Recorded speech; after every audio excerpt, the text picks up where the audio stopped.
Bonjour et bienvenue à cette formation destinée à la conception géométrique routière. Alors, pour vous permettre de nous suivre, nous avons élaboré un programme bien intitulé qui vous permettra de pouvoir comprendre la conception et la réalisation des différentes étapes, voilà, jusqu'à la sortie des listings et des quantitatifs. Donc, pour vous permettre de nous suivre, nous avons élaboré notre programme qui figure comme suit. Alors, ici, nous voyons ici notre programme, voilà, PA officiel. Voilà, je suis ingénieur des techniques, voilà, géomètre topographe de formation. Donc, ici, PA officiel, bon, ça c'est mon acronyme, hein. Donc, la formation topographique 2026. Le module ici, c'est la conception d'un projet routier. Donc, nous avons ici, nous avons ici combien de chapitres en tout? Nous avons 7 chapitres. Voilà. Donc, notre formation débutera d'abord au chapitre 1. Bon, je vais pas parler du chapitre 1. Je vais d'abord faire une introduction. Voilà, une introduction générale en ce qui concerne le projet routier. Et à la suite de cela, nous allons débuter. Donc, au chapitre 1, nous verrons la collecte des données et le traitement, la collecte des données, le traitement et le chargement des semis de points. Donc, cette étape est vraiment cruciale. Voilà, elle va nous permettre de pouvoir travailler de façon aisée, de façon rassurée. Voilà, donc il faut être bien concentré parce que lors de cette formation, je ne vais pas sauter d'étape. Voilà, donc nous allons prendre le temps sur toutes les étapes et vous expliquer de telle sorte que vous puissiez comprendre le maximum du fonctionnement de Covadis et d'autopiste.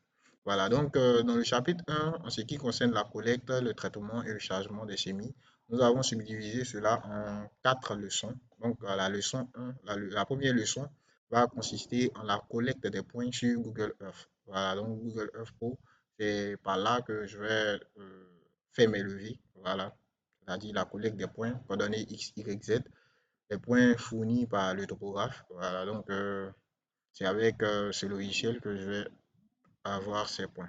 Donc, à la suite de cela, nous allons voir comment convertir ces données, c'est-à-dire comment avoir ces données-là à portée de main. Donc, ces données peuvent être exploitées directement, c'est-à-dire de Google Earth Pro jusqu'à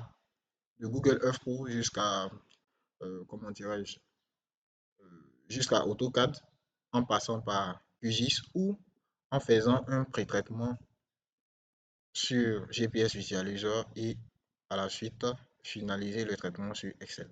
Après cela, nous allons voir le chargement des semis de points sur Covadis, les paramétrages.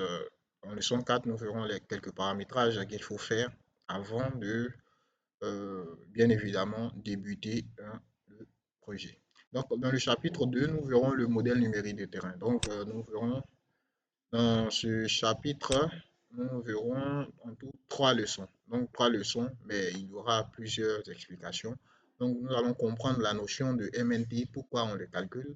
Et nous verrons plusieurs étapes, plusieurs méthodes de calcul. Donc la leçon 2 qui va parler des calculs avec un assistant et le calcul avec l'ancien module.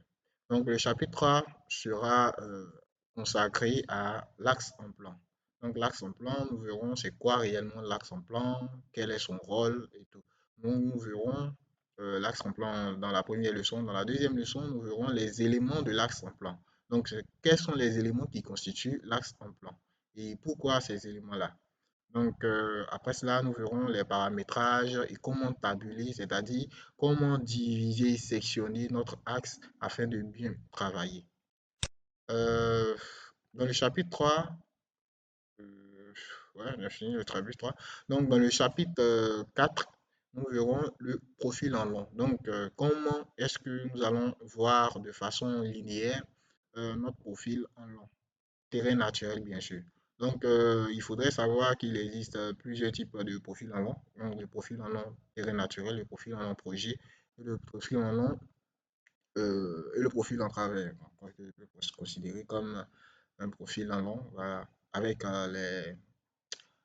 les courbes de fossé et autres. Donc, nous verrons la première leçon, la création du profil en long. Nous verrons par la suite, qui sera l'objet de la leçon 2, la création du profil en long avec le profil en long projet. Voilà, donc le profil en long projet, c'est tout simplement la ligne rouge qui va matérialiser euh, l'axe, l'axe vu au-dessus de notre finition.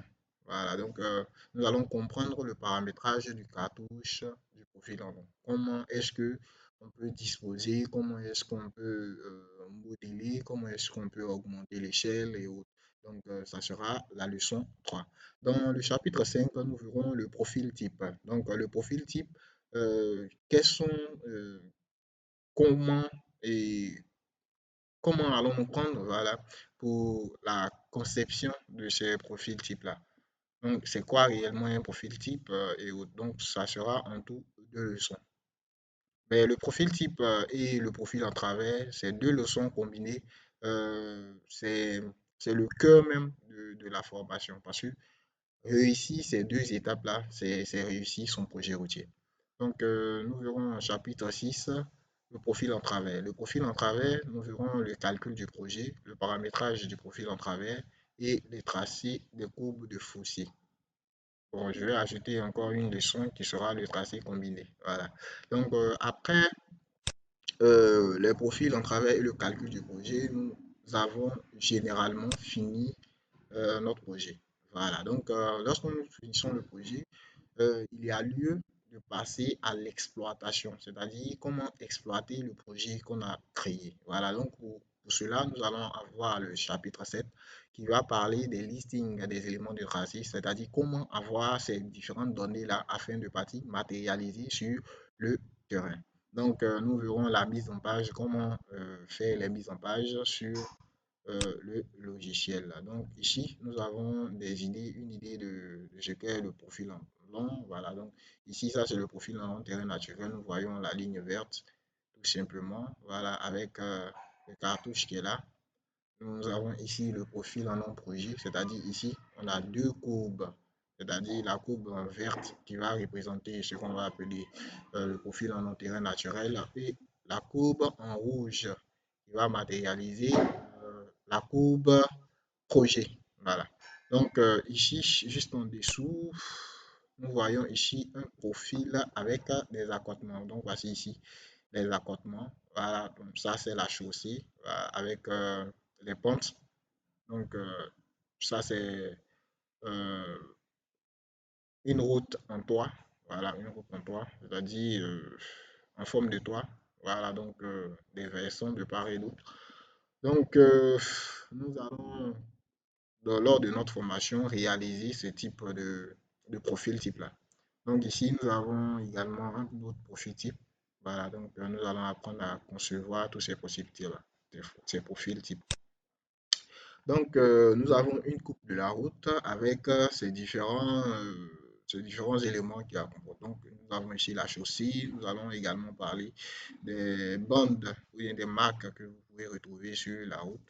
Généralement, ceux qui ont eu l'habitude ou ceux qui ont déjà vu des marques sur les routes, ils peuvent savoir un peu de quoi il s'agit. Mais lors de cette formation, nous allons parler de tous ces éléments-là. Nous avons également ici des fossiles et des différentes couches qu'on pourrait trouver avant de pouvoir trouver la chaussée. Donc, lors de cette formation, nous allons parler également de toutes ces couches-là.